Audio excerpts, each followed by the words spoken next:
الحمد لله نحمده ونستعينه ونستغفره ونعوذ بالله من شرور أنفسنا ومن سيئات أعمالنا من يهده الله فلا مضل له ومن يضلل فلا هادي له أشهد أن لا إله إلا الله وحده لا شريك له وأشهد أن محمدا عبده ورسوله اللهم صل على محمد وعلى آل محمد.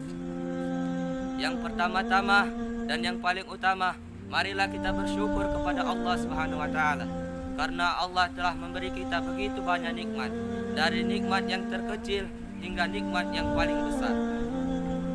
Kemudian salawat dan salam semoga selalu tercurah limpahkan kepada baginda kita, yakni Nabi Muhammad sallallahu alaihi wasallam.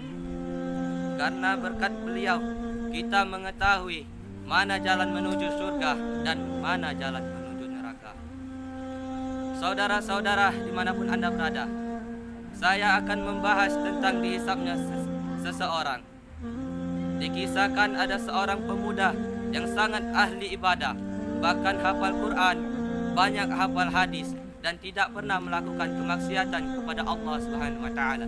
Dan bahkan dia diberi jaminan oleh Allah ketika ia meninggal tidak akan dihisapkan.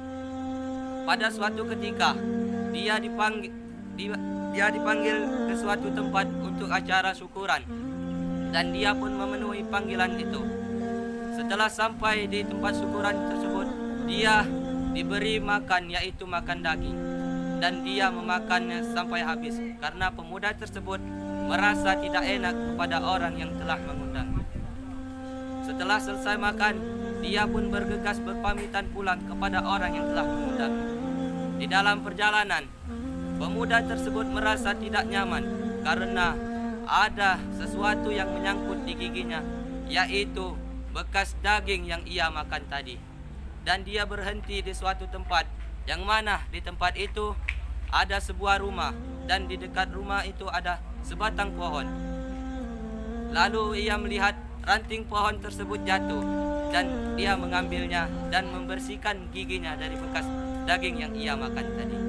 Karena ia mengambil ranting pohon yang jatuh tadi tanpa seizin pemilik pohon tersebut.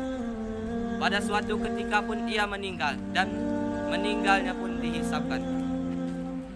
Saudara-saudara dimanapun Anda berada, hikmah dari kisah tersebut adalah bahwasanya kita harus berhati-hati dan memperhatikan di setiap langkah, perbuatan, dan kegiatan yang kita lakukan. Karena kenapa? Sudah dijelaskan dalam kisah tersebut, dia adalah seorang yang ahli ibadah, bahkan hafal Quran dan banyak hafal hadis, dan tidak pernah melakukan kemaksiatan kepada Allah Subhanahu wa taala. Dan bahkan dia diberi jaminan oleh Allah Subhanahu wa taala ketika ia meninggal tidak akan dihisapkan. Tetapi hanya karena kesalahan yang sangat sedikit, yaitu dia mengambil ranting pohon yang jatuh tadi tanpa seizin pemilik pohon tersebut, maka meninggalnya pun dihisapkan oleh Allah Subhanahu wa taala.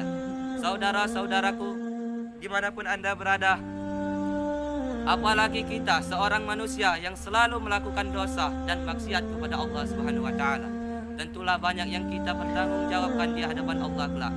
Dan hendaklah kita memperhatikan di setiap apa yang kita kerjakan. Allah Subhanahu wa taala berfirman dalam surah Al-Hasyr ayat ke-18, yang mana artinya, wahai orang-orang yang beriman, bertakwalah kepada Allah, dan hendaklah setiap orang memperhatikan apa yang telah diperbuatnya untuk hari esok, dan bertakwalah kepada Allah, sungguh Allah Maha teliti terhadap apa yang kamu kerjakan. Saudara-saudara dimanapun Anda berada, semoga Allah Subhanahu wa taala selalu membimbing hati kita untuk memperhatikan di setiap apa yang kita kerjakan. Dan semoga Allah memudahkan kita ketika di yaumil hisab nanti. Amin amin ya rabbal alamin. Demikianlah yang dapat saya sampaikan. Jika ada kekurangan dan kesalahannya, saya mohon maaf. Wabillahi taufiq wal hidayah. Assalamualaikum warahmatullahi wabarakatuh.